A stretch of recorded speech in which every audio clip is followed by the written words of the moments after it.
बोलिए सतगुरुदेव भगवान की,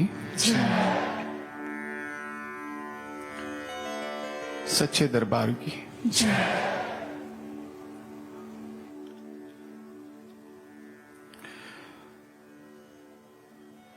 सत्संगी प्रेमियों,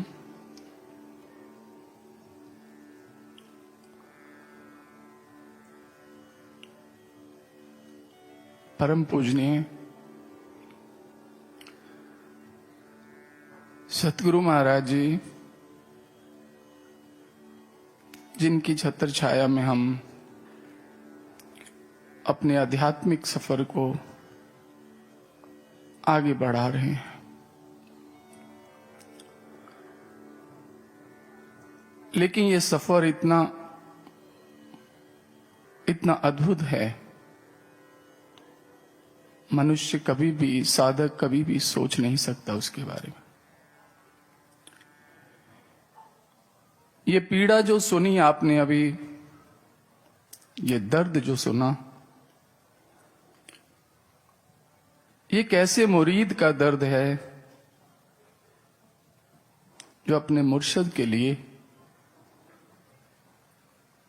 अपने शरीर रूपी चरखे से एक एक श्वास लेना जिसका मुश्किल हो गया है, वो इस चरखे को चला नहीं पा रहा है। जिंदगी को जीने का कोई उसे अर्थ नहीं लगता। यूं कहें वो हर पल झुलस रहा है और हर श्वास में, हर उस धुन में पुकार कर रहा है। ऐसी मुरीदी, मुर्शद और मुरीद के बीच में एक इतना महीन और सूक्ष्म रिश्ता होता है जिसको कोई देख नहीं सकता, समझ नहीं सकता। मुरीद का अर्थ होता है तलबगार, जिसमें तलब लग जाती है। जैसे एक नशेड़ी व्यक्ति नशे के लिए तड़पता है, उसके प्राण निकलते हैं, ऐसी तलब है। और ऐसी तलब जब मुर्शद की होती है, गुरु की होती है, तो वो साधक मुरीद बन जाता है। वो मर मर के जीता है,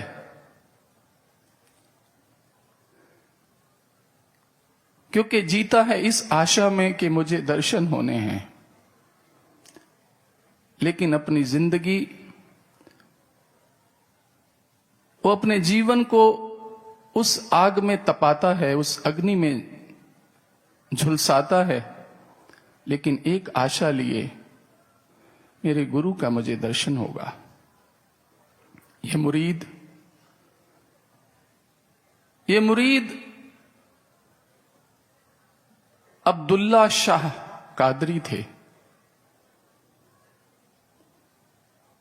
जिसका नाम बाद में बुल्ले शाह पड़ा। इस मुरीद की कहानी इस संसार के सामने आई। ऐसा मुरीद धरती पर होना मुश्किल है। ऐसा अमर प्रेम अपने गुरु के लिए, ऐसा त्याग, ऐसी कुर्बानी, ये इतिहास हमारे और आपके लिए बहुत महत्वपूर्ण है। अरबी और फारसी के बहुत महान विद्वान बने बुल्ले शाह, लेकिन जीवन के अंदर कोई अभाव, कोई कमी हमेशा खलकती थी। अंतरात्मा में किसी न किसी चीज की कमी महसूस होती थी। अनायास ईश्वर की ओर ध्यान खींचता था। इन चीजों को ध्यान में रखते हुए वह बहुत से प्रयास, अभ्यास, बहुत से हठ योग, बहुत सारी योग क्रियाएं करने लगे, जिसके कारण उनके अंदर बहुत सी शक्तियां भी आ गई, रिद्धियां सिद्धियां भी आ गई। उसके बाद भी उनके जीवन में कहीं संतुष्टि नहीं है, शांति नहीं है। वो उदास रहने लगे, परेशान रहने लगी। एक दिन उनको संदेश मिला हजरत शाह इनायत का, जो उस वक्त कामिल मुर्शद थे, और बुल्ले शाह उसकी खोज में निकल पड़ा और एक ऐसे स्थान पर पहुंचा जहां उसने देखा हजरत शाह इनायत बहुत जर्जर अवस्था में है, बड़ी उम्र है, मजदूरी कर रहे हैं और प्याज की पनीरी बो रहे हैं। हजरत शाह इनायत जाति के भी राई थे, छोटी जाति के थे। बुल्ले शाह सैयद था, ऊंची जाति का था, विद्वान था, धनी था, इज्जतदार था, शोहरत थी। अहंकार ने उसको रोका। ये कामिल मुर्शद वो सिर झुकाए खेतों में प्याज की पनीरी बो रहा है, लेकिन बुल्ले शाह सोचने लगा मैं कैसे बुलाऊं। उस खेत के किनारे आम के वृक्ष लगे थे, जिसमें आम खूब सारे लगे थे, लदे हुए थे आमों से। बुल्ले शाह ने बड़ी जोर से कहा बिस्मिल्लाह, और उस बिस्मिल्लाह कहने में उसने अपनी शक्तियों का भी प्रयोग किया। बिस्मिल्लाह कहते ही उन पेड़ों से आम टूट टूट के नीचे गिरने लगे। नीचे गिरते आमों की आवाज से अनायत का ध्यान टूटा। उसने सिर उठाया और देखा सड़क के किनारे एक नवयुवक खड़ा है। अनायत ने पूछा क्या चाहते हो? उसने हाथ जोड़ के कहा शाह, मैं रब नू पाउणा है। साईं बुल्ले शाह की वाणी ठेठ पंजाबी में है, पूरी वाणी पंजाबी में है, ठेठ पंजाबी में। उसने कहा अनायत मैंने रब नू पाउणा है, भगवान को प्राप्त करना है। तो अनायत मुस्कुराते हुए फिर पनीरी बोने लगे और कहने लगे बुल्लिया रब दा की पाउणा है, इधरों पुटना है तो इधर लाउणा है। अब ये भाषा बुल्ले शाह को समझ आ गई। बुल्ले शाह को यह समझ आया कि मेरे शाह कह रहे हैं कि भगवान को प्राप्त करने के लिए अपने ध्यान को संसार से उखाड़कर अंतर जगत में लगाना है, आत्मा में लगाना है। बुल्ले शाह पानी भरे कीचड़ सने भरे खेतों में भागता हुआ चरणों में गिर गया। शाह यही रास्ता मोड़ दो, मुझ पे कृपा करो, मैं ढूंढ रहा हूं, मैं प्यासा हूं, मेरी प्यास बुझा दो। अनायत बाहर लाते हैं और उसकी प्यास और जिज्ञासा को देखते उसे दीक्षित कर देते हैं। बुल्ले शाह जिस वक्त दीक्षित होते हैं उसके अंतर जगत में अपार खुशियां, आनंद, क्या क्या नजारे दिखा दिए, क्या क्या दर्शन करा दिए। अब तो बुल्ले शाह उसके चरणों में गिर जाते हैं, प्रभु ये दया की क्यारी आपने मेरी तरफ मोड़ी है, इसका कभी पानी रोकना मत। अनायत हंसते हैं। आज बुल्ले शाह को समझ आ गया है और बारंबार उनके चरणों में स्पर्श करने लगा और प्रार्थना करने लगा, प्रभु हे अनायत, मैं कभी तेरी आज्ञा को उल्लंघन ना करूं। अनायत ने जे जरूर कह दिया, बुल्ले शाह ये रास्ता सरल नहीं है, ये रास्ता अनेक अवरोधों से होकर गुजरता है। बुल्ले शाह ने कहा, अनायत मेरी जिंदगी, मेरे जीना और मेरे जीने का मकसद केवल आप ही हैं। यहां से आरंभ होता है गुरु शिष्य का ये सफर। ये सफर बहुत लंबा चला।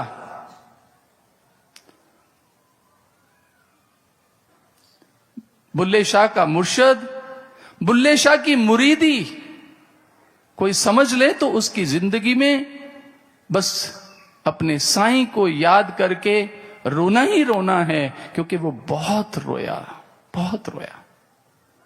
इसलिए उसकी वाणी में दर्द है, पीड़ा है, वेदना है, याद है, गहराई है।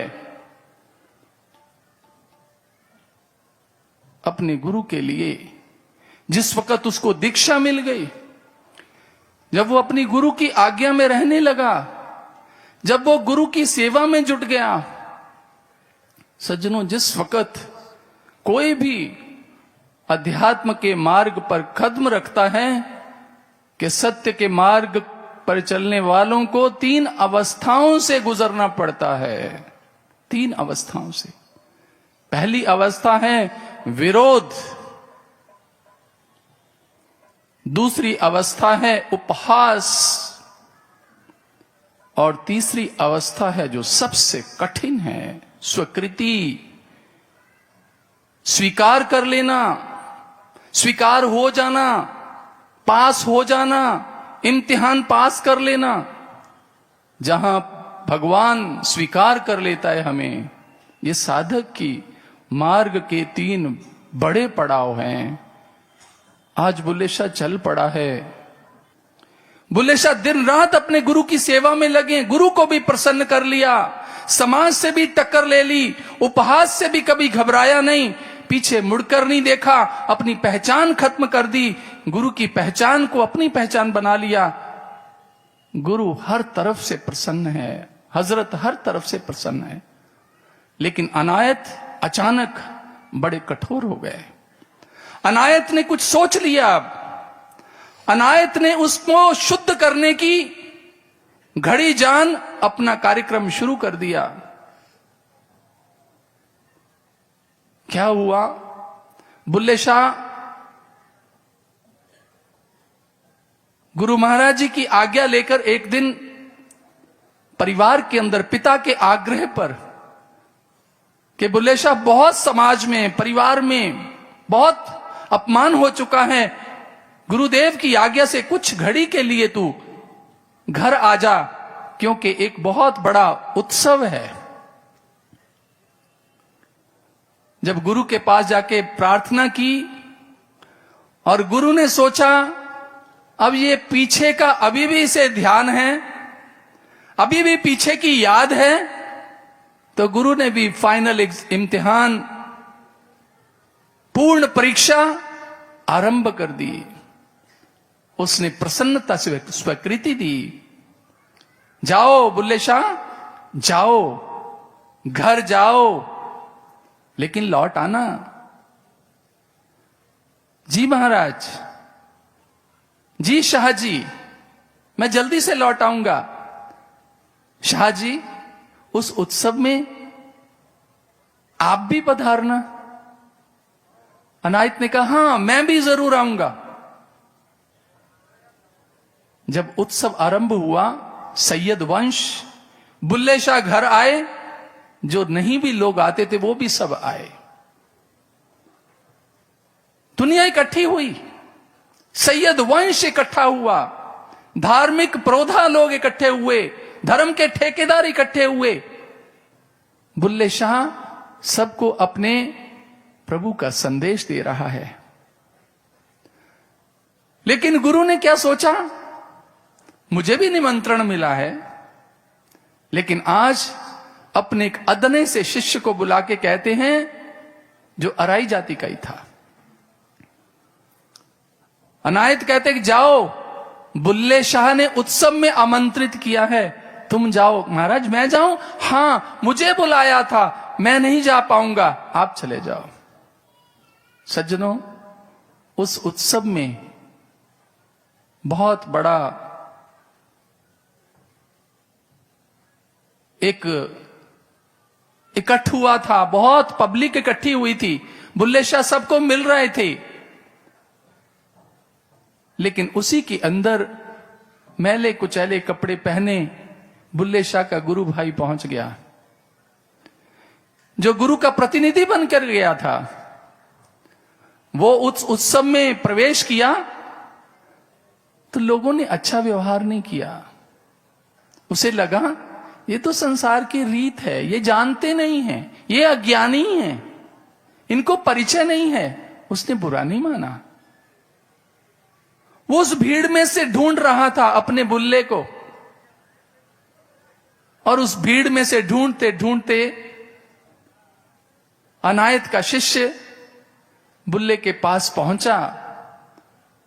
कंधे पे लाठी रखी हुई है, मैले कुचैले कपड़े हैं, और सामने गया 2 बार। लेकिन बुल्ले शाह मेहमानों से घिरा हुआ था, सैयद वंश में घिरा हुआ था, ध्यान नहीं दे पाया। गुरु के प्रतिनिधि पर ध्यान नहीं दिया उसने।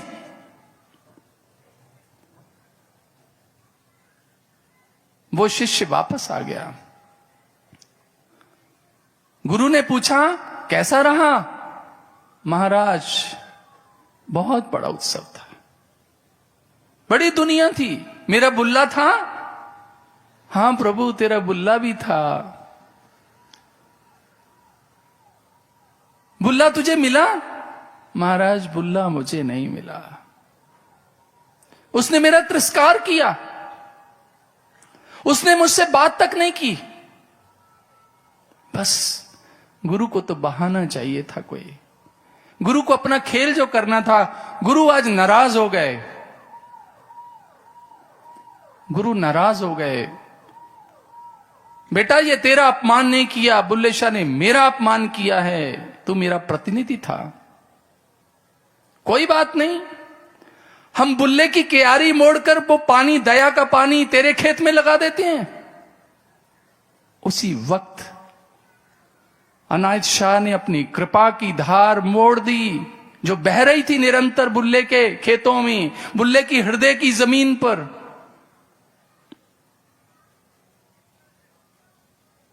बस घटना घट गई। बुल्ले शाह के अंदर सारी रोशनी खत्म हो गई, सारा आनंद खत्म हो गया, सारे विचार बदल गए, सोच बदल गई। बुल्ले शाह बार बार बैठती हैं, क्या हुआ?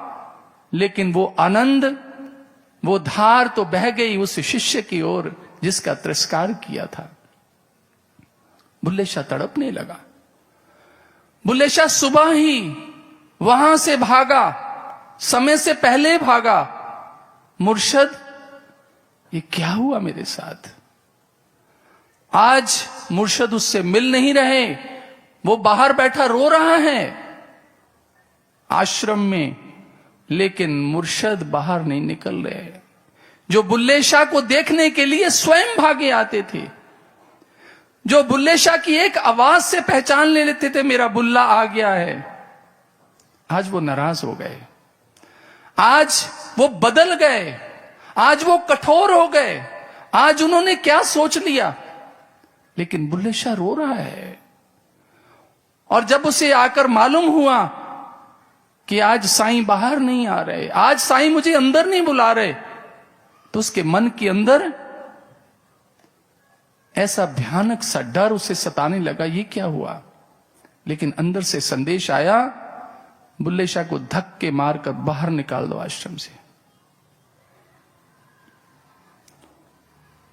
और हम उसे कभी दर्शन नहीं देंगे। दूसरा फरमान। बस दोनों बातें सुननी थी। बुल्ले शाह की तो प्राणों पर बनाई, क्योंकि अनायत उसके गुरु ही नहीं थे, उसके शरीर में चलने वाली धड़कन थी, उसके प्राण थे। बुल्ले शाह हाथ जोड़कर माफिया मांग रहा है, क्षमा याचना कर रहा है, साईं मुझसे कोई भूल हो गई हो तो मुझे क्षमा करो, लेकिन इतना कठोर दंड मत दो मुझे। शिष्यों ने गुरु आज्ञा का पालन किया, घसीट कर बाहर फेंक दिया बुल्ले शाह। वो सैयद जिसने अनायत के लिए संसार छोड़ा, परिवार छोड़ा, वंश छोड़ा, आज उस बुल्ले को घसीट कर आश्रम से बाहर फेंक दिया। जब गुरु परीक्षा लेता है तो बहुत कठोर हो जाता है। बुल्ले शाह बहुत रोता है, बुक बुक रोता है, महाराज क्या खता हो गई है, आप तो क्षमाशील हैं, आपने तो मुझे प्यार दिया है, मैं तो कभी सोच नहीं सकता, मुझे दंड दो लेकिन ऐसा दंड मत दो, मुझे अपने दर्शनों से वंचित ना करो। लेकिन आज गुरु के साथ उसके सब शिष्य भी कठोर हो गए। शाम ढल जाती है, रात होती है, बुल्ला रो रो के थक जाता है, मैं क्या करूं, मेरे सभी मार्ग बंद हो गए, मेरे संसार के मार्ग, परिवार के मार्ग, और मेरा अंतिम मार्ग, मेरे गुरु का मार्ग, वो भी दरवाजा बंद हो गया है, कहां जाऊं। दरवाजे पर बैठा रोता, महाराज मेरा कोई नहीं इस दुनिया में, मुझे क्यों भेजा घर आपने, मैं थोड़ी जा रहा था, मुझसे भूल हो गई, मुझे दंड दो, मुझे सजा दो प्रभु, लेकिन अपने दर्शनों से वंचित मत करो। आज गुरु कुछ नहीं सुन रहा, रात पड़ गई, सारी रात पागलों की तरह घूम रहा है, आश्रम के चारों दिशाओं में चक्कर लगाए जा रहा, रोए जा रहा, रोए जा रहा है, कोई उसकी मदद करने के लिए नहीं आ रहा, कोई उसको हौसला देने नहीं आ रहा। रात को रोते रोते उसकी सुबह हुई, मन में आया गुरु कहीं ऐसा तो नहीं सोच रहे मैं कहीं चला गया हूं। आश्रम की उस नाली में जिसमें से पूरे आश्रम का पानी बाहर बहता था, बाहर से उसने उस नाली के अंदर अपने सिर को फंसा दिया। वो गंदा पानी जहां से निकलता था वो रास्ता रुक गया, पानी रुकने लगा, आश्रम में इकट्ठा होने लगा। बुल्ला तो ये बताना चाहता था, महाराज मेरे इस शीश को, मेरी इस मति को फोड़ दो, मुझे अपने से दूर ना करो, मेरे प्राण ही रूठ जाएंगे तो मैं कैसे जीऊंगा।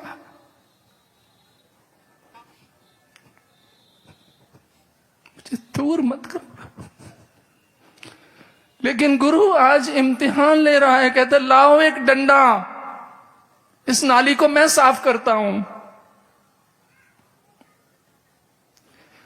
उस लाठी से जोर से मारते हैं जो बुल्ले शाह की खोपड़ी में लगते हैं, लेकिन बुल्ले को वो चोट नहीं लग रही, वो दर्द नहीं है, उसे दिल का दर्द है, वो भुला नहीं पा रहा वो पल। बुल्ले शाह रो रहा है, मेरी कोई मदद करो, मेरे गुरु को मना दो, कोई मना दो गुरु को। बहुत रोता है, कई दिन बीत जाते हैं बुल्ले शाह को, लेकिन वो कभी भी एक पल के लिए भी कोई आंखें सूखी नहीं उसकी, बहुत रोता है। ऐसा इम्तिहान साधक को ऐसी स्थिति से गुजरना पड़ता है। हाँ, ये आग है जिसमें जल के साधक कुंदन बनता है। जेड़े दिन दा तू मुख मोड़िया, हास्या भी मुख मोड़े। हे सतगुरु, हे मेरे मुर्शद, जिस दिन से तूने अपना मुख मोड़ लिया है, मेरे चेहरे से हंसी भी खत्म हो। प्यार दे फुल बिन खिड़नों सुक्के, ऐसे पे बिछोड़े। तू ऐसा बिछड़ा है, मेरी जिंदगी का बगीचा सूख गया है, सारे फूल मुरझा गए। हिजरों पीड़ अखां विच रड़ के दुख दियां वांगों फोड़े। मेरे जिगर का दर्द जो है, पीड़ है, वो मेरी आंखों को फोड़े की तरह, जख्म की तरह दर्द दे रही है। हिजरों पीड़ अखां विच रड़ के दुख दियां बांगर फोड़े। साधक अथरू मार के छल्ला पलकां दे बन तोड़े। ऐसे अथरू बहते थे कि उसकी पलकें रोक नहीं पाती थी। जदों मिठी नींदे सौंदी है खुदाई, सौ रब दी ना अख कदे लाई। मैं रोवां तैनू याद करके ओ सजना, मैं रोवां तैनू याद करके। जिस दिन से तू रूठा है मैं सोया नहीं हूं। मेरे होंठों से हंसी खत्म हो गई है। मेरी आंखें आंसुओं को रोक नहीं पाती और संसार उस वक्त मीठी नींद में सोता है। सदगुरु तो मेरी सुन ले, मुझे चरणों से लगा ले, चरणों से लगा।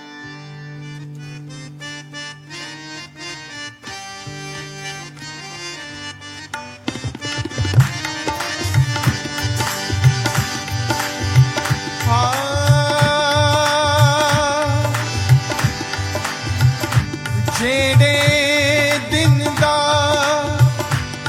तू मुख मोड़िया,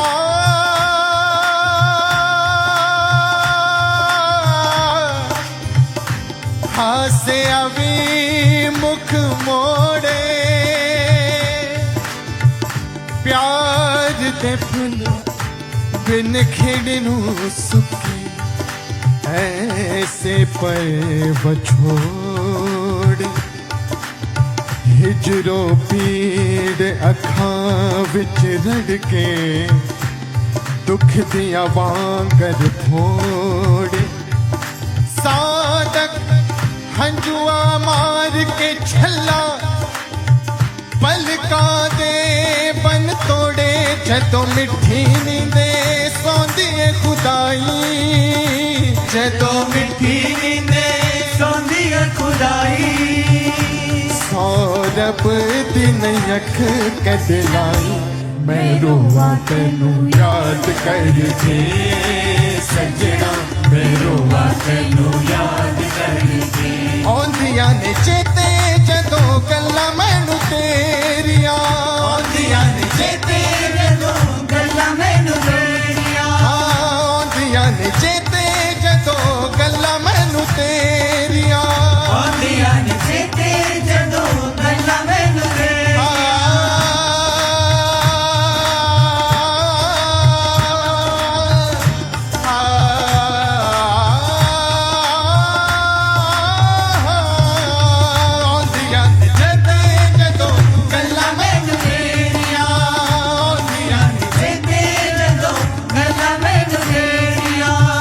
रुस जान अखां नालों नींदा चन्ना मेरिया, रुस जान अखां नालों नींदा चन्ना मेरिया। रुस जान अखां नालों नींदा चन्ना मेरिया, रुस जान अखां नालों नींदा चन्ना मेरिया। खौरे मुकणिए कदों जुदाई, खौरे मुकणिए कदों जुदाई। सौरभ दिन अख बदलाई, मैं रोवां तैनू याद करके। सजना मैं रोवां तैनू याद करके, रोवां तैनू याद करके। सजना मैं रोवां तैनू याद